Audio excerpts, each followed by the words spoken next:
So about faith, very often the theme of this discussion, this exploration, is what I'm calling real faith. And y'all don't got it, I'm just kidding. Because I think when we think of faith, we put it in the realm of imagination, right?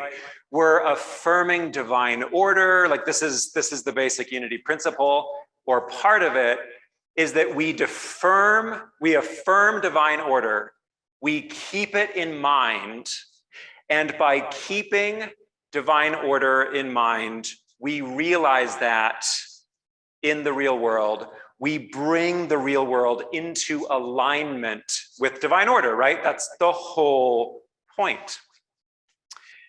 That said, I feel like if we focus too much or too early on affirming divine order on this world of imagination, we can be guilty of what's called spiritual bypassing or toxic positivity. Because one of the most faithful things we can do is faithfully inhabit reality as it is. Because even though we believe in divine order and love and life and vibrancy, and I agree that most of the tragedy that we see in the world is because of thought errors, collective thought errors. We are not in alignment with life and love and our divine nature. It's real. It is tragically real. Most of you know that after teaching religion for 13 years, I started doing it. And I've been a hospice chaplain for 6 years, a prison chaplain for 5 years, and a hospital chaplain for 1. And my discernment keeps being refined. And I think my next step is to be a law enforcement chaplain. And specifically, I want to work with those whose jobs cost them their humanity. We are talking special investigations, major crimes. I was delighted, not to get ahead of myself, I've been corresponding with the captain over all of Department of Public Safety, which is really exciting, but I was delighted to realize that the umbrella of public safety covers all first responders. Like not only the police officers, but the firefighters, like everyone who engages with these urgencies, these emergencies. And people ask me how I cope with being a chaplain. I was talking to my 20-year-old son. I'm very excited. I'll bring him next month because he comes home from Air Force Technical School in a couple weeks. And I said, I figured out what I'm being called to. I'm being called to intensity. And he's like, Dad, more intense? And I said, you ain't seen nothing yet. I feel like my divine nature is calibrated toward the extremities of human consciousness and human experience. And I've mentioned before that people often wonder how I can cope with being called into the hospital with really complex situations, how I can talk to inmates with terrible, terrible arguments. I was telling a friend about my least favorite pedophile, which I have one. And my reminder, my anchor as I work in chaplaincy is it's real whether or not I'm looking, right? It's happening whether or not we're looking. And I think that this can be a challenge, a seduction to the unity worldview, is we can be living so much in divine reality that we forget or we don't practice to anchor ourselves in the soil, in the dirt, in the messiness. There's a Buddhist quote that says, no mud, no lotus. And one of the amazing things about lotus flowers is that they can retract themselves into the mud and they can hold themselves in the mud and then they come up and they are vibrant and clear. Another metaphor that I use is that of a composter. It used to be one of those like landfill crushing things, but that was too violent. As cool as they are, that you can like throw a fridge into these things and it chews them up. But for me, my own spiritual approach to divine order, to Christ consciousness, to life, to love, is to fully inhabit the fact that life and death are one, that order and chaos are one. And this is a bit vulnerable, but I'm taking the spiritual and emotional intelligence Unity Ministerial class, really enjoying that. And I was taking my initial assessment. And there were several questions. Do you believe in a loving universe? And footnote, asterisk, kinda.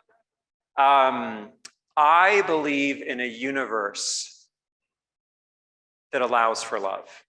I believe in a universe that invites love. I believe in a universe that demands love, and that we, as the divine, are the ones who realize that love in the world.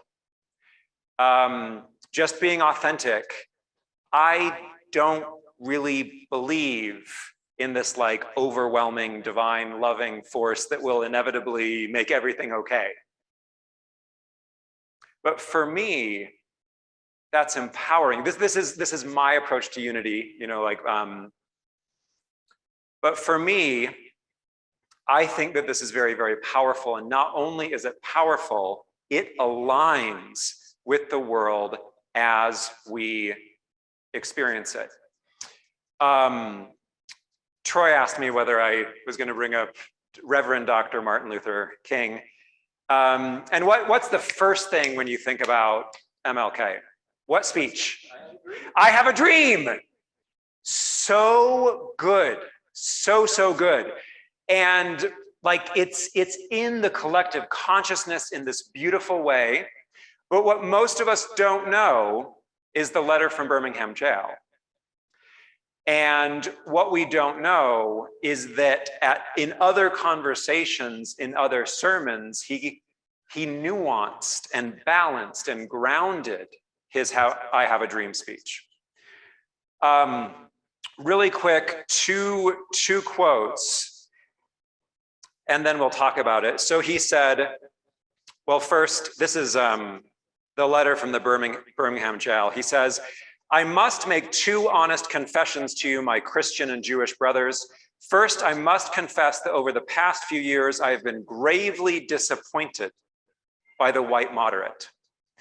I have almost reached the regrettable conclusion that the Negro's great stumbling block in his stride toward freedom is not the white Citizens Council or the Ku Klux Klan, but the white moderate, who is more devoted to order than to justice, who prefers a negative peace, which is the absence of tension, to a positive peace, which is the presence of justice, who constantly says, I agree with you in the goal you speak, but I cannot agree with your methods of direct action, who paternalistically believes he can set a timetable for another man's freedom, who lives by a mythical concept of time, and who constantly advises the Negro to wait for a more convenient season. Shallow understanding from people of goodwill is more frustrating than absolute misunderstanding from people of ill will. I'm going to read that sentence again. Shallow understanding from people of goodwill is more frustrating than absolute misunderstanding from people of ill will. Lukewarm acceptance is much more bewildering than outright rejection. I have the privilege, I'm graduating from Divinity School, which sounds like something out of a Dungeons and Dragons game, in May, and I have the privilege to, my school is United Theological Seminary of the Twin Cities in Minneapolis. And that was ground zero. That's where George Floyd was murdered. And so, for example, my professor in my trauma, suffering, and care class was the chaplain at the hospital where George Floyd was taken and talked to his family. Are some of you getting uncomfortable? Reverend Dr. Martin Luther King said you should be. One of my fundamental lenses is the idea of the thing versus the reality of the thing. And with the reality of thing, you have to start in the mud and pardon shit of life. And it's this compost. So for example, in all of the Black Lives Matter protests and marches, it was white performance. Comfortable, mostly liberal whites got to try on activism and look good doing it and take pictures of themselves. And like, this is the uncomfortable reality of ourselves. And again, bringing it back to faith, one of the most fundamental, radical things we can do, one of the most radical demonstrations and practices of faith is that we can tell the truth about ourselves. I was at another congregation and there was a 2-year visiting minister, big congregation, most of them in their 80s, not that, you know, any similarity. And the congregation in this debrief said, we want to be a more inclusive, diverse congregation. And he just said, do you? Because the uncomfortable truth is that most of us want to be more comfortable with ourselves and more comfortable in reality. So for example, when we say, I don't want to patronize sweatshops, what we are really saying is I am uncomfortable with the reality that most of my clothes are made in sweatshops. Really funny story. So I work at the prison. That's not the funny part. And I also am very active in the humanist community. And I wanted to get the prisoners to make our humanist t-shirts. And one of my friends who works in clothing design is like, this is like deeply unethical, you know, like how can you perpetuate the slave labor that happens in the prison industrial complex? So I chatted with the prisoners who make the t-shirts and I said, hey, how do you feel about making humanist t-shirts? And they're like, it's awesome. We love it. And then, so I have 3 inmates, one of my favorite murderers. I have 3 inmates who work for me for 50 cents an hour running one of the prison chapels. I actually got them like a 20% raise from 40 cents an hour to 50 cents an hour. And okay, again, most of us want to feel good and pat our backs in the performance of righteousness. Virtue signaling is like the fancy term these days. And we don't want to dig into the nitty-gritty reality of our social reality. So for example, I am part of the system. You know, one thing that I feel the most strongly called to is I want to infiltrate systems of power and privilege and subvert them with well-being. So it doesn't matter how toxic or awful a system is. Like I have my own critiques of the military and of, you know, the prison industrial complex, but I want to be part of it. So really, really quick, back to, you know, Martin Luther King Day, Black Lives Matter and all of that. My lovely youngest daughter said, let's go to a protest. And I said, okay. And we live right across from the Capitol, so it's super easy. And she made the most amazing sign. It said like, think before you speak. She completely came up with all of this, you know, like no input from me. She's like, you know, like seek to understand. Everyone has their own perspective, like really amazing. And when we were at the Capitol, I spent most of my time talking to the law enforcement officers and the National Guard members. And my kids wondered why I was doing that. And I said, it's because it's where I can do the most good. And again, this is that like idea of the thing versus reality of the thing, because we want to think of ourselves as productive. We want to think of ourselves as enlightened. We want to think ourselves righteous. Jesus, our example, had a lot of things to say about that. But again, back to faith. One of the most challenging things we can do is to simultaneously hold the pain and the promise in the same hand. That we can hold the vision of divine order, and I'm certainly not dissuading you from that. I love that, but we have to do it all at once. And my time in prison has been good for me, I say with a straight face. And I train a lot of volunteers who look similar to this congregation. And there's a lot of potential frustration volunteering in prison because it feels like you can't do the good that you want to do, right?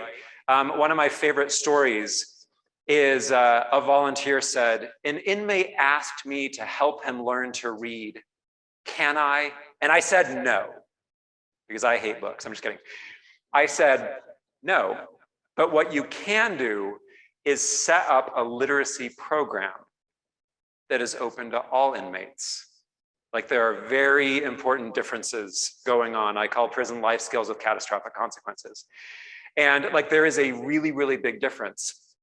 And so it is with faith. And so it is with affirming order, where we can do all the cool unity things.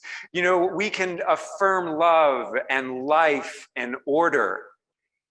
I also think, again, that the greatest manifestation of faith is to take our faith and to fully inhabit reality.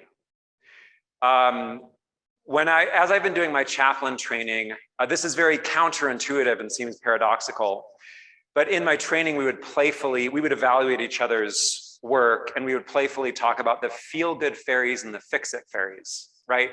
Like, are you doing the fix-it thing or the feel-good thing?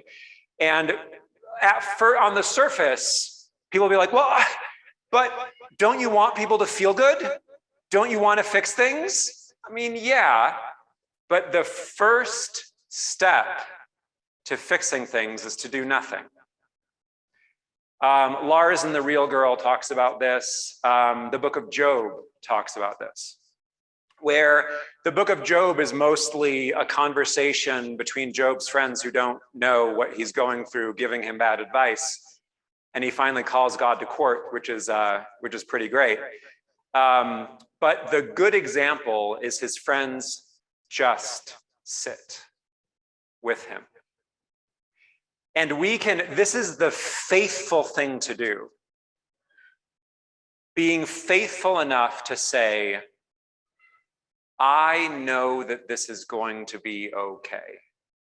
I have enough faith in love, life, and divine order to sit in what we are experiencing as disorder and pain and grief and chaos. That is faith. Faith is not just the imagination of, I know that this will work out in a more beautiful way than we can possibly understand. Faith is also enacting, embodying. I am so sure of divine order, of love, of life, that I can sit here with you, with myself, in whatever's coming up, whatever we're experiencing, for as long as it takes. And this, in a nutshell, is the chaplain's job. And one of my favorite things about the opportunity to be a chaplain is that it's just basic life and relationship skills.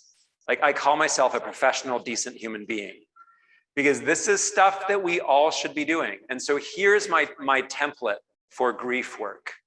Ready? That's a lot. Just acknowledging the intensity of it. Help me know what this is like for you. What is this like for you? I'm here. I call this the simplicity on the other side of complexity, because one of the most challenging paradoxes that I've learned, like humanism, Buddhism to unity, is that explanation is often avoidance. And even intervention is often avoidance. We often, this is the whole man-female, like male-female fix-it dynamic, by the way. You know, like, listen to my concerns. How about I fix your concerns?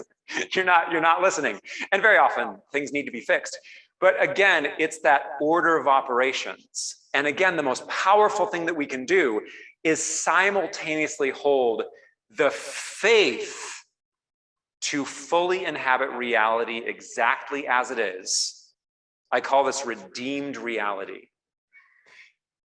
Being able to hold the hope of what it could be, and relationship with that tension until and as reality as it is aligns with what could be, aligns with life, love, and divine order. But we need, I wish more of us gardened. You know, I'm working on it. But one of the most beautiful lessons of gardening is that you have to commit to the process.